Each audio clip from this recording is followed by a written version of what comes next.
Business.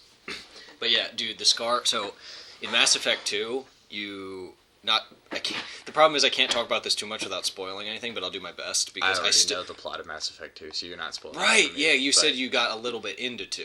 Yeah. Oh, I was about halfway through the game before I stopped playing. I wasn't sure if it was 1. If you had said 1 or 2. Yeah. So you die and you get all the cybernetics, and it's like if you're a good guy, you'll heal better, but if you're a bad guy, you'll get the glowy scars of death.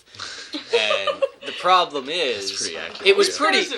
It was like cooler. Yeah, you ended up with like glowing red eyes and like glowing like battle scars on your face. Cooler. It was badass. And then when you went to 3, it didn't save that history.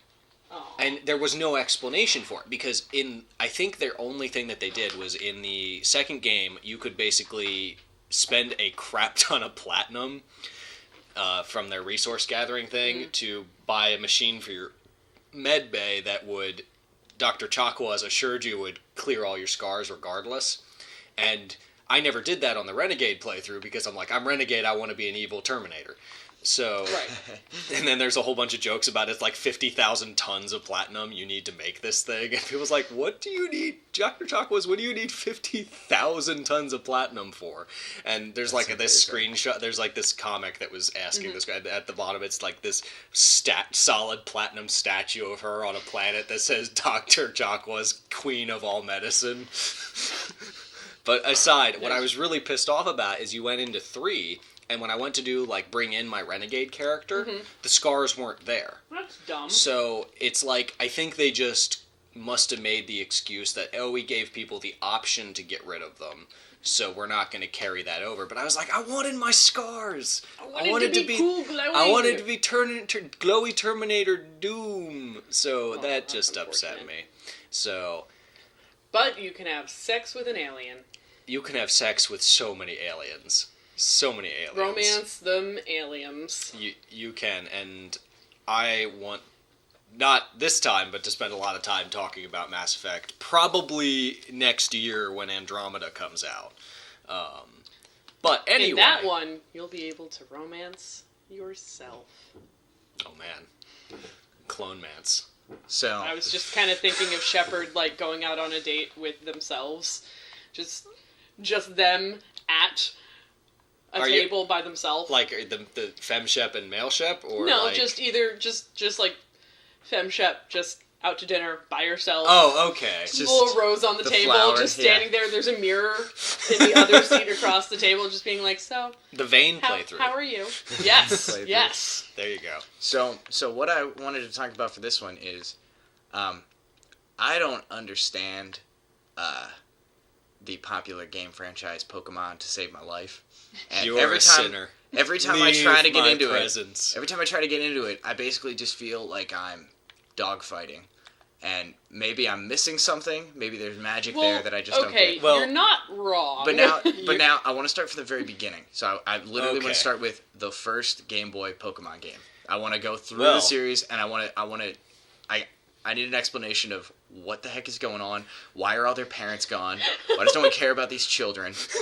Why do they just give them lethal animals that can murder each other, but somehow are fine when you take them to, the socialized healthcare? Well, James, as I put my arm around your shoulders... Are they in Japan? Pallet Town, First off, this is the Just Interesting podcast. I'm Isaac. I'm James. And we have Alli with us. Hello. Again. And we're going to be learning you some Pokemon. You gotta school me, because I don't get it. We're going to explain you a thing. Guys, I don't get it. Okay. So, one of the first forays into gaming I had was a Game Boy Pocket, and I had Pokemon Blue version, which was... And it was red and blue, right? In the States. Okay. Actually, I think blue was originally, when they came out in Japan, it was like green and red. Oh. And then it Christmas shifted. Pokemans. For some reason, the US version shifted and was the blue version with Blastoise instead of Venusaur on the title. They probably thought that Green Party stuff wasn't going to fly here. So, they saw how well Ralph Nader did. The Green Party, they had to go Oh man. Oh no. Oh God, is Pokemon just... He's already made us rethink it. Kill the non-believer. Kill. All right. Republicans. Okay, so Pokemon. Republicans versus Democrats. In the original Game Boy, where honestly I felt like there wasn't a whole lot of game variety. I'm sure there might have been more than I perceived, but being a young kid, there wasn't a lot. So what you're doing is you're in a very pixelated environment, because again, we're talking about Game Boy original. It may have been a Pocket, but it was original Game Boy hardware. Right. You're this 12-year-old kid, or some unspecified age, I think 10 or whatever, but you're this kid. You wake up and you say that there's this creepy old man professor dude who lives in your town of like 4 people. And he says, "Hey, come to my lab. I've got something to give you." So you, without any parental assistance, birthday, right? No, it's not. It's just you without any parental assistance. I just was so sure it was your birthday because you live alone with your mom, right? In every single game. Your father doesn't love you. Not that there is one. We'll get to that. Your mother doesn't love you in that. Your mother doesn't love you. None of the parents love their children. That's true. But basically, that's why they send them away. The entire game is what can be perceived as a rite of passage into adulthood, which basically comes down to here is a small animal that is capable of highly destructive homicide magic. And we're just going to give this to you and say, go around the world that is basically like the county in terms of actual size. Like they say this is the entire region. If you boil it down to what it actually seems like, it's like Lancaster County maybe in size, but smaller even than that. You can walk around the thing in like a day. Okay. Oh my God, now I'm just imagining like a kid with like a little pit bull puppy having to like go make it on the streets of like downtown Lancaster City. That's what it is. That's entirely what it is. Going and having street dog fights. That's exactly what it is. So anyway, you get this thing. You're trying to become the master? You're trying to become the Pokemon Master. The Pokemon what does that Master mean? It means that you beat what I can only describe. They call them the Elite Four, and they're like number one.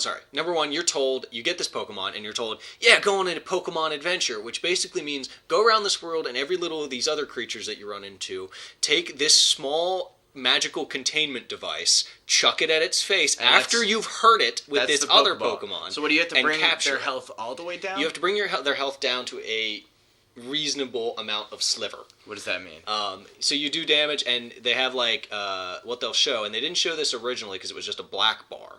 But over time, they added color, and now it's like once they're in the red, which is like, again, like the last little sliver of hit points. Oh, okay. It's so you don't want them, what is it, knocked down? No, you don't want them fainted. Right, okay. They never imply that you kill them. Right. Except for in the original Japanese. Yeah. I think in the comic book, it's brutal. It's brutal. It is dog fights for children. Wait, what is this? I've never heard of this. Oh, the Pokemon comic book? Never heard of this. We'll get to that. Allie's gonna tackle the kind of the anime and all I'm getting that already like no, and it gets so much worse. So you get this, and you're running around, and you're told your basic quest is here is the Pokedex, and this device makes no flippin' sense because what this thing is it catalogs all the things you encounter, right? It catalogs all the things you. Is that automatic? Yeah. Well, no. What it'll do is say you run into a Pokemon that another trainer's using. Okay. When you're doing your dog fights, and it'll say, hey, you saw this Pokemon, here's where you can find it. Unless that Pokemon is not in your version, in which point you have to trade with the other versions, because that was one of the things that the game was all about. It's like, the link that was very cable unique interface. At the time. The link cable interface, you can battle, you can trade to get all the Pokemon. Because the thing is, here, get all the Pokemon. And what that device means is actually capture and store in a computer jail all these living creatures. Because Professor Oak is bad at his job and just wants to sit around in his office doing crack cocaine and send children off to do his job for him. Before we go any further, let's say I've got a Pokemon and I'm on red. Which Pokemon? And you're... No. Which Pokemon? Let's say I got a Pikachu. Okay. And I'm on red. And Isaac's on blue and he's got a Bulbasaur. And I want to capture Isaac's Bulbasaur. and I get it down and I capture it. Does that take it away from you? No. Game? One of the things they quick show you is you can try to throw a Pokeball during a Pokemon battle where you're fighting another trainer. That's like the whole thing of the game. You're fighting other trainers. You can't steal another person's dog fighting. You can't steal another person's Pokemon. I thought that was the point. I thought that's what you're doing the rest of the game. No, what you're doing is you're walking around and you're in tall grass. Like right now. See, Metal Gear Solid 5. You're walking through some bushes. If you were doing that in the Pokemon world, you would be up to your ass in Pokemon right now. Because you walk around. You're told it's dangerous to walk through the very poorly manicured roads that inhabit this world because there are no adults, right? So what's the tax base like? I mean, how would there are pay adults for roads? There are adults everywhere. They just don't care about you wandering around unattended. Right. So you run through. If you walk through the tall grass, you can encounter wild Pokemon and catch them. Then the other crux of the game is battling trainers. For badges? That's the gym leaders. Okay. So you battle normal trainers who have their shit Pokemon, because there always are, and you kind of go through, and that gets you your Pokemon experience points, right? All right, that's so it's like an RPG. You level up your Pokemon. So your Pokemon levels and learns new things. Yes, right? it learns new moves. Your Pokemon can know each Pokemon, and this formula has stuck through every generation. Because we're only allowed to know each Pokemon can know 4 moves. 4 moves. Each Pokemon can know 4 moves at a time. So they have to forget something. Yes, to you learn have to forget else. something to learn something else. And the moves They're generally not get very smart more animals. powerful. The moves do a bunch of different kind of standard, what I call like RPG turn-based battle stuff. That does make Damage, sense. reduce stats, buff stats, that type of thing. Right. And they get stronger as you move along. And then the big the biggest thing about leveling Pokemon has always been evolution, where a Pokemon hits a certain level, and is that already set up? Yes. That doesn't change if it's you have a more... Bulbasaur and I've got a Bulbasaur, they'll level up at level 16. They will hit their second stage, and then level 36 they will hit their next stage. And they've got their final stage. Three total They do. levels. Well, some Pokemon don't evolve. Oh, okay. And they are boring and shit, and you never use them because they're just boring. Snorlax doesn't evolve. Snorlax is just a normal. He's just a big fatty. Snorlax he's a big sleepy cat man. He's a big sleep fatty who blocks roads Toteroms. and makes you go get the Pokeflute. And it's a whole thing. What is the Pokeflute? We'll talk about that later. We'll talk about that. There's an episode about that. Okay. There's an episode was probably directly from the game mechanic. Yes, probably. Basically, it was a mechanic that was put in the game to hinder your progress until you went and did this other thing. Because he blocks the road. Somebody's blocking a road that you need to go to. Gotcha. You need to go do the thing. So anyway, you romp around this world, and you're told, fill up the Pokedex, which basically means capture and enslave all these things. And that's for Professor Oak, right? Yeah, but here's the thing. That's his research. Yeah, here's the thing. The Pokedex has entries, and this is the thing that always got me. It has entries on these Pokemon. Like, it has a little sentence that talks about them. So, when you capture a Pokemon, it has this sentence describing them, and it's usually just some weird, awkward fact about them, like Magikarp have been known to jump over mountains, or like some crap is that like... a real thing? Yeah, some crap like that. How the heck does a Magikarp do that? Splash. I don't know. But... Crappy what little always things just confused me flopping about around. this was that sentence is already in the device, which means someone else already did this for yeah. Professor Oak? So the purpose of giving a child a Pokedex to fill out is kind of, in terms of scientific knowledge, the only thing that you're gaining is maybe like stats on weight, on size, location, like maybe some stuff like that, but you're not really gaining much else. I have a theory. Please do share. Perhaps Professor Oak is not a Pokemon scientist researcher and is actually running experiments on the capabilities of small children to survive in the wild. Maybe I've got something they worse. are Oh, jeez. Oh, no. He says go fill up the Pokedex. But so in the Pokemon world, there don't seem to be that many jobs. You're either a Pokemon trainer, like a gym leader. Is this the post World War III? There is a theory about. There's another podcast that has covered this thoroughly. But you in guys terms of gotta the game, slow down sorry, because I am not keeping up with any sorry. of this. What? Okay. The Pokedex may, and I'll just throw this in here quick for you, Allie. The Pokedex might actually be a ploy for you to go capture Pokemon so Oak can sell them and give them away. You basically are supporting his Pokemon dealing ring and his, like, I don't know. I'd believe it. I'd believe it, too. Anyway. He seems like he's on drugs. He can never remember if you're a boy or a girl. He doesn't know if you're a boy or a girl. He can't remember his own nephew. Exactly. What was his name again? I don't know. It's always going to be something like Assface because it's true. why wouldn't you name your rival something else? So you have a rival, by the way, who is at the beginning of the game when you pick one of 3 starter Pokemon, which are always either fire, water, or leaf. I guess is the type. Plant. Leaf. Plant type. Leaf Green. Type. Green. And you pick one of those, and your rival will always pick the super effective opposite of that. I gotcha. Because the other mechanic in Pokemon is type. Right. Lineups. And this, there's James, up to... is where you get the idea of it basically being rock, paper, scissors, which it is kind of. There are... Yeah. It has gotten much more involved because than that, where added it's not always rock, paper, scissors. You definitely always want to play the type advantage, but I think there are 18 types now. So I don't know what they started with, but now they've got a bunch more, and you've got things like not just elements. You don't have just like... Grass is what it is. I don't know why I couldn't think of that. Grass type, water, fire, rock, earth, electric, fly. Now you've got in flying, you have normal type. You have things like a Fairy? dragon. Fairy was the latest one. How is that there's a type? dark. It's just it's a type, and all the type does is it says this type in a battle.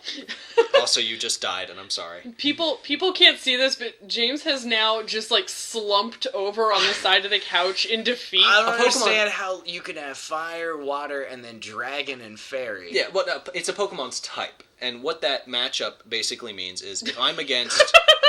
He's just making the shittiest face right now. I'm no longer confused. Now I'm angry. So you have these type matchups, and it determines how effective you are in battle or not. But then, if you got, like, this thing beats this thing, what is, like, how does a fairy beat a dragon? How does, like... Actually, that's why they introduced the fairy type. Exactly, to beat the dragon type, because it was too powerful. Are you being dead serious I'm being now? dead serious. Isn't one of the isn't the Does fancy... that make you upset? It does a little. Doesn't the fancy Eevee evolution... Oh, Eevee? Yeah, but Yeah. the one There's with all one the Pokemon bows... that has, like, one evolution state, so it evolves once, but it evolves into, like, one of 8. Well, no, different it types can now. evolve into, I think, all of the different Pokemon types. Not all of them. Well, they keep adding, so I They think do. that's what they're going for. They're going for. I can't wait till Because Eevee Ghost starts Eevee. out. Because Eevee is starts out. That's just the normal. Yeah. It's like the little purse dog Pokemon. Right. Yeah, you know Yeah, what Eevee is. I've seen an you've Eevee. seen Yeah. But then it can. The Shih Tzu of the Pokemon world. Yes. Yeah, it okay. does kind of look like a Shih Tzu. I think the idea was it's a dog. They say it's got an No, it looks like a unstable genetic- Pomeranian. Yeah, there you go. That's a little, Right. Like a Pomeranian mixed with a fox. Right. But anyways. So the game, I was going to get So was this through the about games. post-war? That's a whole other... There's a bunch of theories that basically came about as to what the Pokemon world is and how it works. You were curious about the games and what they are. If you're interested in that, believe me, All right. you can We'll find. stay on topic. But staying on the game topic, you're told, go around, fill up the Pokedex, and then also, while you're going around, you might as well fight the gym leaders. And they've each got badges? Each town pretty much has a gym leader. Yes, they've got 8 badges. And So there's 8 gym leaders? There's 8 gym leaders in the region, and you run around and fight them. They each specialize in one type of Pokemon. Okay. So back in the original games, the gyms, I believe... I mean, I know the first one is rock, the second one was water, and then so on and so forth. You fought grass gyms, you fought electric gym, things like that. So you'd have to really play the type matchups, which made picking the fire type really tough to start with, because you had to fight something that was super effective against you, and you were not effective against it. So that kind of was in the first games, made that interesting. In the first game, you run around, you beat all the gym leaders, you kind of do some little story things. The story's never been that interesting or important in any of the games. I was curious about that because nobody ever seems to mention it. No, and I didn't know it's if that... all about get this little son of a bitch stronger. To be fair, the show doesn't have a very interesting plot either. Oh, we will get there. But the only other mechanic that you really need to be aware of that is kind of outside of the RPG norm, I don't even say it's out of the norm, your party has 6 members. You can only carry 6 Pokemon with you at a time. Oh, really? So you store the rest, right? Yeah, and the like rest that go to PC PC. thing? So you end up really only raising 6.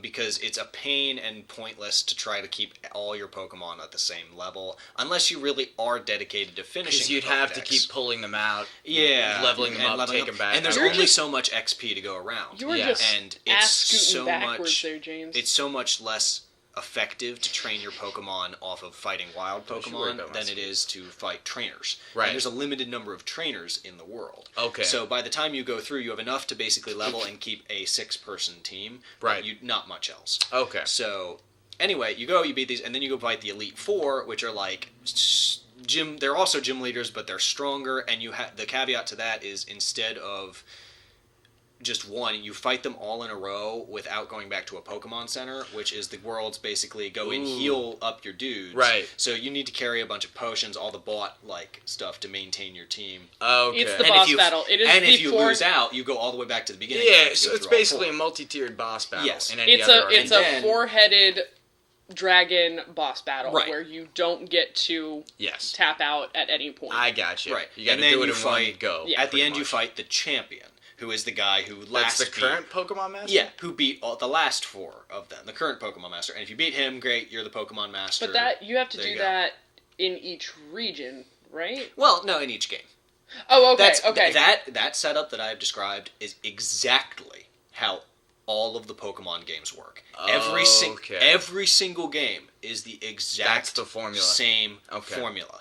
Now, I am a fan of these games. I have played Gen 1 through, I believe, 6 is what they're currently on. So now, I have not played every game, but I have played one game in every generation. Oh, shit, that makes sense to me, because the games, like, if you have Red and Blue, for example, they're not that much different except for whatever exclusive Pokemon they have. That's basically what it's always been. And some people, they're like, no, I have to be the very best. Like, no one ever was. And I'm going to spend an obscene amount of money to buy both versions of the same game. I can understand, but at the same time, it seems like getting one game. Now they've gotten around that. Have a life. Because I have played technically the most recent Pokemon games are Omega Ruby and Alpha Sapphire, which are actually just reboots. Dude, those names are getting mental. Well, they're reboots of Alpha and of Sapphire and Ruby, which were Which is just Red and Blue. They were Game Boy Advance, though, right? No, they weren't. They were cartridges. Those were the games where you had a father and he was a gym leader. Oh yeah. But now, am I remembering right? They were Game Boy Advance and they had translucent cartridges. Advance. They had translucent cartridges. Okay. That was a Christmas present. That was my dad. That was a great Christmas. That was the one where your father loves you, but your mother. Well, your dad doesn't really love you, but he didn't abandon you. He was a gym leader. He didn't abandon you, but he was obviously clearly not at home because he was in a gym in an entire another town. So wait, do you have to fight your dad? Yeah, you have to fight your dad, That's and he's like awesome. he uses the lamest Pokemon ever. Pretty edible. What? He uses like sloth Pokemon. He's a normal Pokemon trainer. Your dad is just a normal. Oh, so your dad's not even like a cool gym leader. He's not a cool gym leader. He's a shit gym leader. Yeah, but to be fair, like of all the adults in the game, like how many are gym leaders? Most of them. Most of them. Most of the adults you encounter are either kind of living what appear to be normal lives in terms of like being business people or everything, but they all are like the whole world is obsessed about Pokemon. Everything revolves around it. It's like if America was obsessed with dogfights. Or openly, openly and legally. Or it's kind of like in any anime or situation. You've seen these worlds. Everybody's into it. Everybody's into whatever the thing is. Always everybody's into it. Yeah. And the economy, the culture, everything revolves around it. If your thing is having ghosts fight each other, then everybody and their grandmother has a ghost that fights. Exactly. Yeah. Okay. Your grandmother's probably the ghost that fights for you. I mean, that's how it goes. Which is a weird thing. And that's what makes you stand out. And what's interesting is the games, I love them, obviously I played so many of them, and they've made some great strides forward in terms of, like, the online component. Online is something that has always, until it happened, because, they didn't have the infrastructure for it and the technology, but now that it is part of Pokemon, it is an absolute necessity. It's something that had... Oh, really? Well, because of the whole explain this version... to me. How does it work? Okay, if I have Pokemon, what gen are we talking? Okay, like so say you're in the most current. You're in a current gen. You're in Omega Ruby, Alpha Sapphire, or X and Y, which is I have Y, and you're playing that. You can use the online chromosome generation. Yeah, you can the chromosome generation. Yeah, they went to genetics. I'm not even kidding with that either. They know. So what they did is they basically said, let's take that whole you need friends who have this game right next to you. Yeah. You don't need that anymore. So you could actually complete the Pokedex through trading online. There's like a global market. It's like a marketplace. Where Okay, so you don't have to know somebody's. Oh yeah, because this is where people called. are like, "Oh, I have a shiny. I'm looking for a shiny. Yeah, this. you're looking for a shiny this. I have this shiny? Can I trade with somebody?" Yeah, and that's been around. Are they really since, called shinies? They're called shinies because they're color variants. Yeah, there's a rare for the really, really like I need all the Pokemon. I snort it like it's cocaine. they have the shinies, which are basically a one, and the statistics are ridiculous. It's like you have a 1 in 60,000 chance of running into a Pokemon that's a shiny. What? In the wild. In the wild. How? And people have created whole like strategies called shiny hunting to get that average down. And it's all right. I might like these games a lot more now. Go on Twitch. Anything that has something called shiny hunting. I'm serious. Go on Twitch and watch these people because that's all they do. They sit there and they it's just running into the same Pokemon over and over and over and over again for hours sometimes until you find. Do these people not have jobs? They get paid to do this if you're on Twitch. It's people on Twitch. You're basically making that's a general Twitch statement. Yeah, that's okay. The more airtime you have, the more money you have the potential to make. Twitch is a very interesting business model. It is. So, yeah, you kind of want something that has a long playtime and has a lot of repetition. Exactly. Because then you can rope in viewers and get them involved. Because if people are watching that, they're into the exact same thing. It's cool. If that's what you want, then Twitch is a great way to get that. I think for people that don't get that. If that's what you're doing with your lives, no, it's go outside. Beautiful. Go outside, meet some people. I can't watch. Find a lovely human being that you have shared interests with. Give them a kiss on the mouth. A lot of them are well-adjusted. Just give them that mouse kiss. Let's not play the stereotype. Mouse kiss. Give them mouse kisses. I don't want a mouse kiss. It's got diseases. But yeah, so those are the games, and the online component is now kind of integral because it allows you to do what I could never do as a kid, which I still try doing, and I don't have the attention span for, which is completing the Pokedex. I was like, yeah, I'm gonna catch them all. No, you're not. And no, you're not. You're really not, because now they do stupid shit. Like, look, it started off with 150, right? Oh God, no, I'm not even gonna touch that. They go into event exclusive Pokemon, so you have to be at a. I'm not even kidding. There's one coming up soon that's not only the stupidest looking mother I've seen so far, but it's exclusive to McDonald's. Like, you have to walk into a McDonald's with your...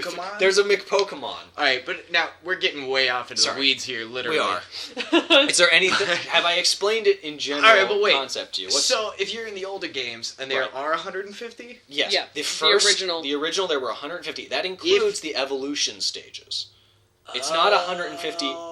I see. Specific, it's 150 including the evolution. Alright, now, so wait. Let's say you do catch them all. Yes. And the original 150. The ring of light comes down from the heavens, and you are lifted upon the wings of angels to the glorious Valhalla. You're wondering what is the benefit. What happens? What happens? Is there an end game? You get a nice little message, I'm not even kidding you, that says, congratulations, you did it. Good job, buddy. You done did it. You done did it. Good job, you little shit. Are you a boy or a girl? Because I can't remember. I feel let down. No, it's always been a letdown. There's never been a very good payoff for it. I've never gotten the payoff, but I looked up and what they are, and it's always just like that seems like it should be the biggest deal. Good job, and it is a big deal, but there's nothing to really keep you going. My biggest issue, I guess the reward is the journey in the case of Pokemon, though, because absolutely, I'm looking for an end game in a type of game where that's not the point. And some people have actually started discussing, like, they've started adding end games because it's a problem. If you collect all the Pokemon, your parents come home and they love you finally. If that really was the ending, I would honestly...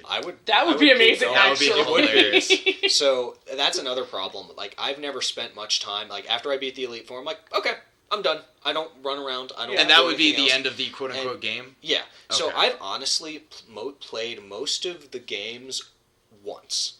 Or the only other time I will play them, I'm going through... the only game I haven't beat is White, Pokemon White, and I'm playing that one right now and trying the full bug team. Because people have tried to spice up these games. So you understand... Sorry, before I go into this, you understand the basic premise I'm describing of Pokemon. I guess I do now. It's an RPG. You get it. I explained adequately. Yeah. So what people have done is, with these games, tried to make them I love this game. Let me go back and try to spice this up. It's effectively the same idea as modding. or what mods do is let's spice this thing up that I used to love, or DLC, what you could say DLC does. Put a shine on that old chestnut. Exactly, shine that nut. So, what they have done is people create ways to play the game, like play as a gym leader, which is one I enjoy, which is pick one type. And that's your team. You can only build your team using that type. I've done a ghost type run through. So normally you've got the freedom to play whatever type. You generally want to maximize your type distribution just to make sure you can deal with any kind of. So it makes the game, so you don't get backed into a corner. Because at its core, the games are very easy. Like, they are sleep run. You could, if you are above a 5-year-old child, you will have no problem with this game. You've never seen me play Pokemon, so... well, you said you haven't, hence we're explaining it. I can guarantee you it would be an easy experience. So you can make it harder for yourself by doing things like the gym leader mode, or what is called a Nuzlocke run. Nuzlocke run. I've heard this term, but I'm not familiar with it. It's amazing. I don't have the heart to do it. I think Nuzlocke, it was probably the username of the guy who suggested it. Yeah. But what it is it adds some self-imposed rules into the game. If a Pokemon faints, you have to release it into the wild. I see, so it's effectively dead. It's effectively dead.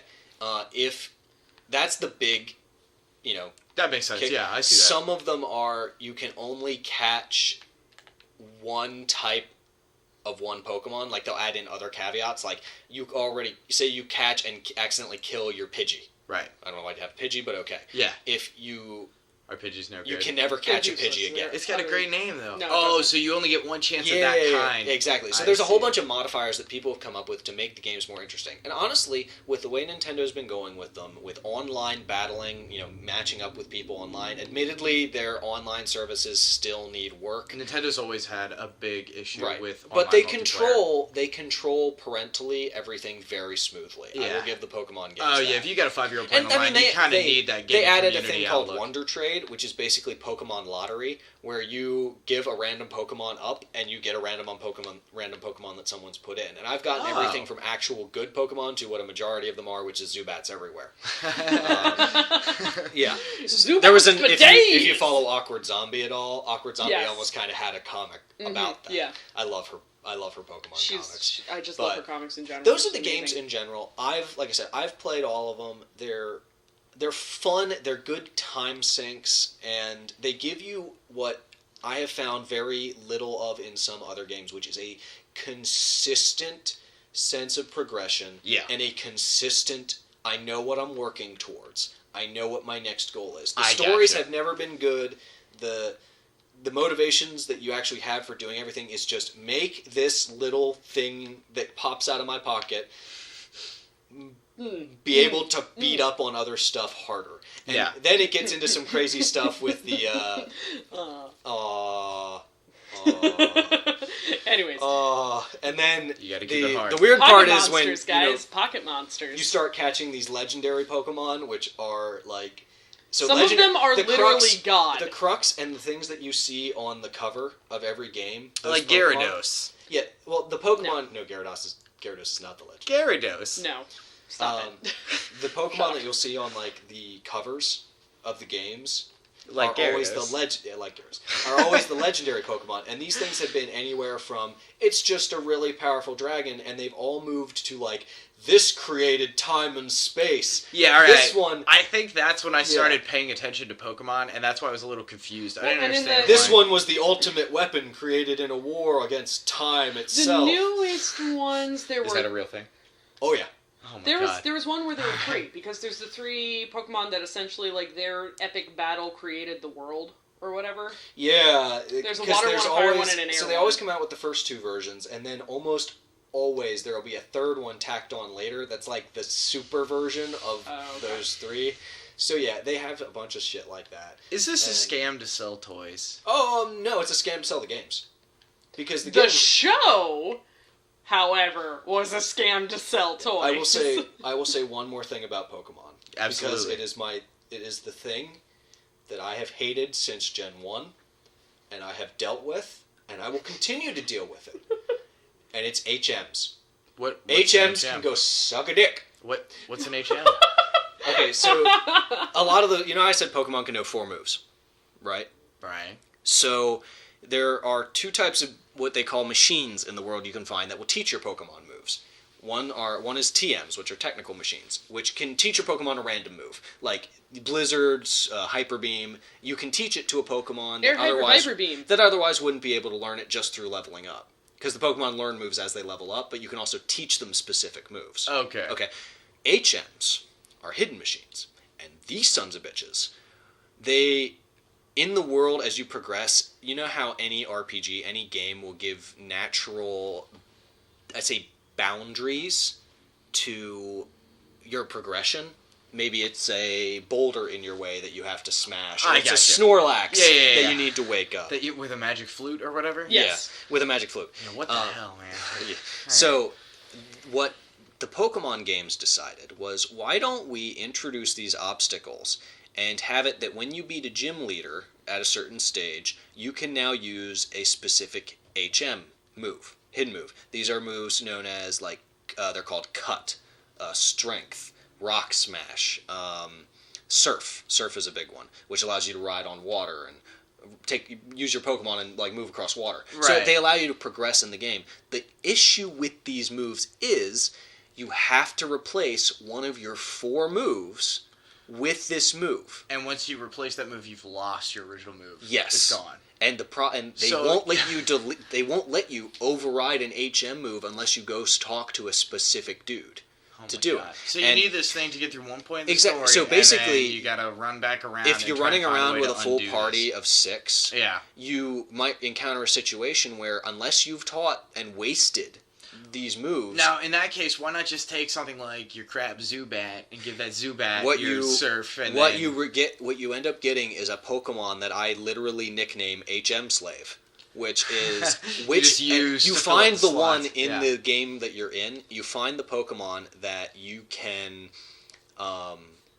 Basically will learn the most of these moves, like all four if you're lucky, and then you pull him out whenever you need to go adventuring, and then put him away. It's an annoying mechanic, because it's like, I just want to travel around with my buddies and not But I gotta keep this dumbass trailing around. I gotta put my ice dragon away and pull out the Chipmunk, because the Chipmunk knows these moves, and I don't want to get rid of Ice Beam because it needs to know Cut to move through the bush that's in front of me, because, Chipmunks don't surf.